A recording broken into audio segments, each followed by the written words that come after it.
So we today looked at pretty much a review from Algebra 1 and from geometry. So the first problem we did was right here. We graphed the following. We graphed this inequality. So we know in order to graph a two-variable inequality, we need to get that in slope-intercept form.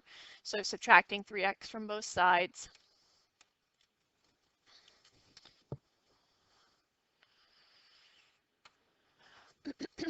Leaves us with negative y is greater than or equal to negative 3x plus 6, and then dividing by -1. And at this point, I reminded students that when we're dividing an inequality by a negative, you have to remember to flip the inequality. So y is less than or equal to 3x minus 6, which we can easily plot. So I know that the y-intercept is at 0, -6, so I'm going to go ahead and plot that. Then using the slope rising 3 and running 1 and doing that a couple of times. And I can go down 3 into the left 1 as well. So then looking at the inequality sign, it's equal, so I am going to make this a solid line. Oops, doing my best to make it as straight as possible. And there's my line, and we know when it's in slope-intercept form and it's less than, that means we shade below. Had it been greater than, I would have shaded above the line. You also were taught that you can check that using a test point. So if I pick like 0, 0 and substitute in 0 is less than or equal to 3 times 0 would be 0 minus 6 is -6. So checking to see if that's true or not, 0 is less than or equal to -6 is false.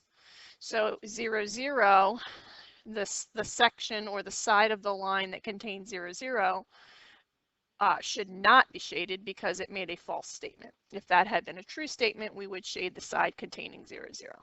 So I have the correct graph. Next, so we talked about absolute value equations. So looking at this first one, and go ahead and put that in your notes. And again, today is the 8th. So solving an absolute value equation, you learned in Algebra 1 that the absolute value means the distance away from 0 on a number line. So if I'm looking at a number line, I know that here's 0. Well, 5 is the distance, so it could be 5 to the right, or it could be a distance of 5 going to the left, which would take me to -5. So we know that the two solutions to this absolute value equation are 5 or -5. So if I apply that same thinking to this next problem, the absolute value of 2x plus 1 equals 6, and I'm solving, the very first thing that I'm going to do before I even attempt to solve is I'm going to apply the definition of the absolute value, which means the distance equals 6. So either 2x plus 1 equals 6 or 2x plus 1 equals -6, just like we did there for the same exact reason, because the distance is 6, so that could be 0 or 6 away from 0 to the right or 6 away from 0 to the left. So then I just solve normally. Subtracting 1 gives me 2x equals 5, and here 2x equals -7. Dividing both sides by 2, x equals 5 halves, or x equals -7 halves. And those are our solutions. Okay, so then I reminded the class how we would solve absolute value inequalities, okay, which we have here. And the way that we started that was kind of the same thinking as with the equation. We know it's going to have something to do with 5 and -5. So we started by looking at a number line. And -5 and 5 we're going to think about here. Now, so I asked the class, can I substitute -5 in? Would that satisfy this inequality? And we realized no, because the absolute value of -5 is 5, and 5's not greater than 5. So then I said, okay, well, what about like -6? So the absolute value of -6 is 6. 6 is greater than 5, so we plotted that. So right about there. And then I said, well, what about 6? Yeah, 6 is greater than 5. So we plotted that. And then I just kept asking different values. So what about 0? Is the absolute value of 0, which is 0, greater than 5? No, 0 is not greater than 5. So then we realized nothing here in the center gets shaded. And then we said already that negative 5 doesn't get a point and 5 doesn't get a point. But something like 5.1 or 5.01 or 5.001, that would work. Or negative 5.1, negative 5.01, negative 5.001. So what we then realized is open points should be at 5 and negative 5, and then shading to the right, and then shading to the left. Okay, which then helped us to remember how the solution would look for an absolute value inequality that is greater than a number. And that is x is greater than 5 is part of the solution, or x is less than negative 5. So that's how we would write it, as two separate inequalities, and the graph looks like this, where we have the two opposite ends of the number line. So that's an or statement, and that's because it's an absolute value that's greater than. So then we went about solving this one, and we started it the same way. We know it's going to have something to do with negative 5 and 5. This time, because there's an equal sign, the values actually can equal negative 5 and 5. So I'm going to put solid points rather than open points. And then again, we just started some different values. I asked, does 0 work? Well, 0 is less than 5. So yes, 0 works. And how about 6? No, 6 is not less than 5. How about negative 6? No, 6 is again not less than 5. So after some trying, we realized that the inside between the 2 points would be shaded. So how do we write that? We write that just like we would a domain, as one long inequality, x is greater than negative 5 and less than 5. Okay, so that's how we write it. If it's a less than or less than equal to absolute value inequality, then it's going to be 2 points and everything in between, and it'll be one long inequality. And then someone asked, well, could we write it as two separate inequalities? You can if you'd like. So it would be x is greater than negative 5 and x is less than 5. If you wish to write it as two separate inequalities, that's how you would write it. And that matches our number line. Okay, so either of these are fine. Now, one other thing though, because these are solid points, these should be equals. Okay, this one over here, these were open points, so I didn't want the equals, but I do want the equals there. Okay, so then we summarize what we just kind of realized there on the next slide. So you should copy this into your notes. So basically, these two here, the first two go together. If we have an absolute value inequality that's greater or greater than equal to some number, that's when it's going to be an or, and two separate inequalities. So the way that you write them is you get rid of the absolute value sign and just copy it exactly as it was. And then to get the other one, you get rid of the absolute value sign, flip the inequality the other way, and change the sign to the opposite or to the negative. So that takes care of greater than or greater than equal to. Less than or less than equal to, when we have the absolute value already by itself, that's when we have one long inequality with x in the middle, the number on the right, and the negative of that number on the left. And we have our symbols as being less than or less than equal to on either side. Now, you should also note, and put this in your notes, that we can only apply this step. Basically, we're applying the definition of the absolute value. We can only do that if the absolute value is completely by itself. If there's any other, I like to call it stuff, if there's any other operations or numbers in front of or after the absolute value, we need to get rid of those first by undoing, solving like we normally would. And then once we have it to the point where we have just the absolute value alone, then we can apply the definition, which is this rule that we have here in our notes. So for example, if I had something like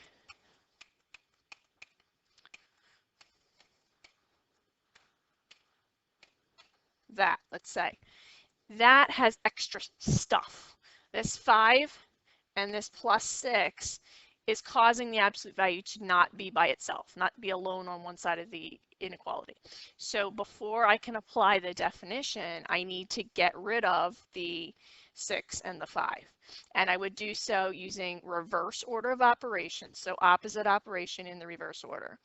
And we'll do some like this one in a moment, but I just wanted to point out you can't use these rules until the absolute value is completely alone by itself. Okay, so let's try a few.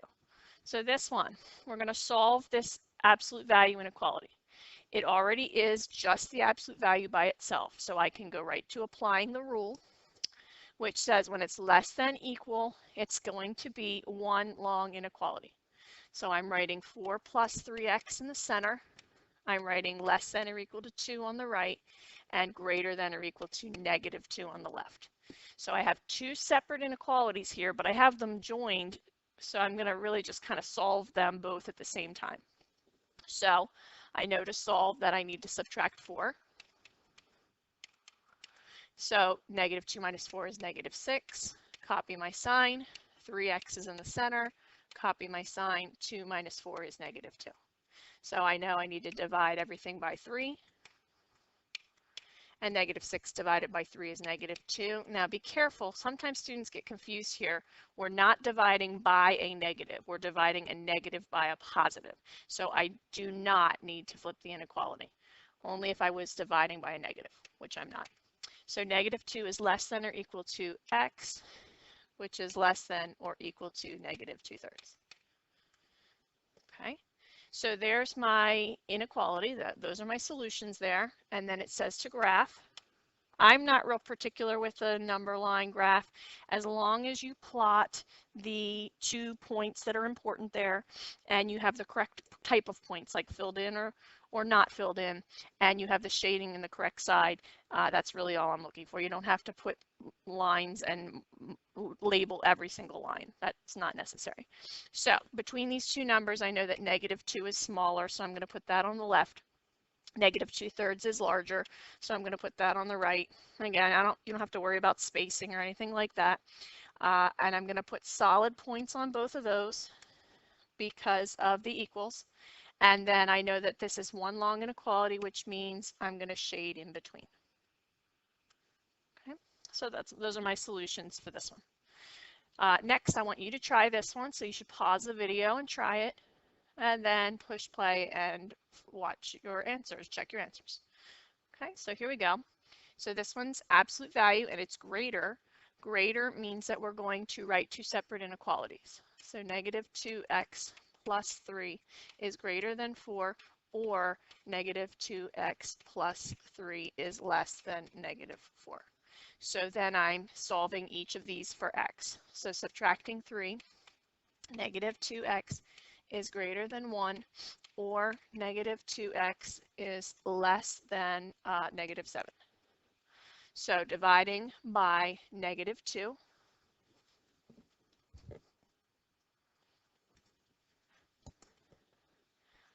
so dividing by negative 2,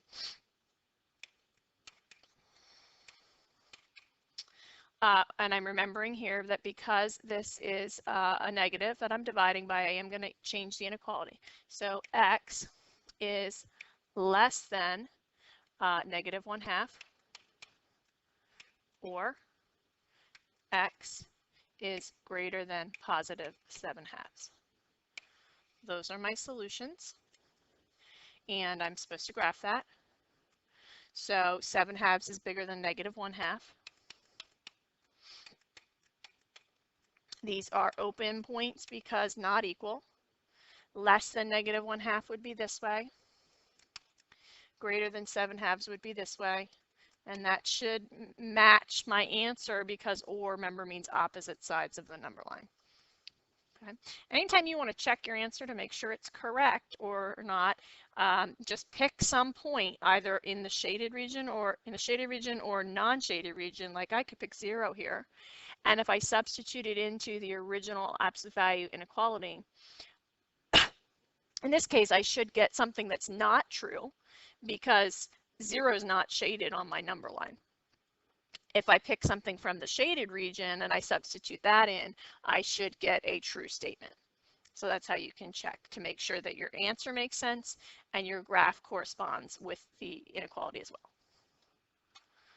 Okay, so next one, go ahead and copy that into your notebook. So that one looks similar to the one we talked about before, and I'm noticing that I have this extra stuff. I have this 2 times and I have this -5 that's causing me to not be able to apply the definition of absolute value yet because I don't have the absolute value alone. So a common mistake that students will make is to right away apply the definition and say that this whole expression on the left is less than 13 and greater than -13. You do not want to do that because your answers will be incorrect. So instead, I have to get rid of the -5 and the ⁻². And again, I'm going to use reverse order of operations. And then once I get rid of those, then I can apply the definition of the absolute value. So using reverse order of operations, we know we need to get rid of subtracting 5 first by adding 5. That leaves me with 2 times the absolute value of 3x plus 6 is less than 18. Now I want to undo what's being done. I don't want to distribute the 2. I'm trying to undo. So instead I want to divide by 2. So now I have the absolute value of 3x plus 6 is less than 9. At this point, we do have the absolute value alone by itself. So now we can apply the definition of absolute value, which means we're going to look at the sign, it's less. So that means one long inequality. And that's how it gets set up. Notice once I apply the definition of absolute value, I take the absolute value away. I don't have it written here in front of my 3x plus 6 any longer because I just applied the definition. So now I'm ready to solve. So I'm going to subtract 6, which gives me -15 is less than 3x is less than 3. And I can see I'm supposed to be dividing by 3. So -5 is less than x is less than 1. Those are my solutions. And if I graph that on a number line, -5 on the left, +1 on the right, these are open points. And because this is a long inequality and I'm shading in between those 2 points. Okay. Next one, go ahead and copy that and try it. And then push play to check your answers. Okay, so here we go. Again, we don't have an absolute value by itself yet, so I need to undo what's being done, which means I need to multiply both sides by 8. That gives me the absolute value of 2n plus 1 is greater than or equal to 16. Now I have an absolute value alone, so now I can apply the definition and I can set 2n plus 1 greater than or equal to 16 or 2n plus 1 less than or equal to -16 and solve. Okay. Again, notice I don't have absolute value around these any longer. So I'm solving. 2n is greater than or equal to 15 or 2n is less than or equal to -17. So then n is greater than or equal to 15 halves or n is less than or equal to -17 halves. Those are my solutions. Graphing them on a number line, -17 halves is smaller than +15 halves. These should be solid points because of the equals, and because of or, we know to shade on the opposite ends. And again, if I were to check this by substituting, I don't know, let's say 0 in, because 0 is not in the shaded region, I should get something which is not true, and I would, if I substituted 0 in, get something that's not true. So my number line corresponds to my inequality, which also corresponds to my solutions. Now that's it in terms of notes.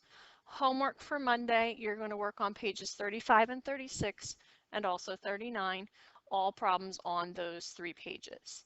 Reminder, you do have a test coming up next week on Thursday and Friday, and always the day of a test, in this case it's a 2-day test, so the second day, Friday, always you will turn in the unit packet.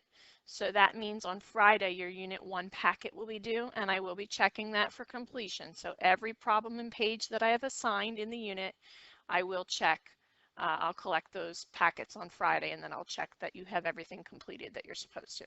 So if you're behind on any homework, you have until next Friday to get yourself caught up and get those problems completed. Okay.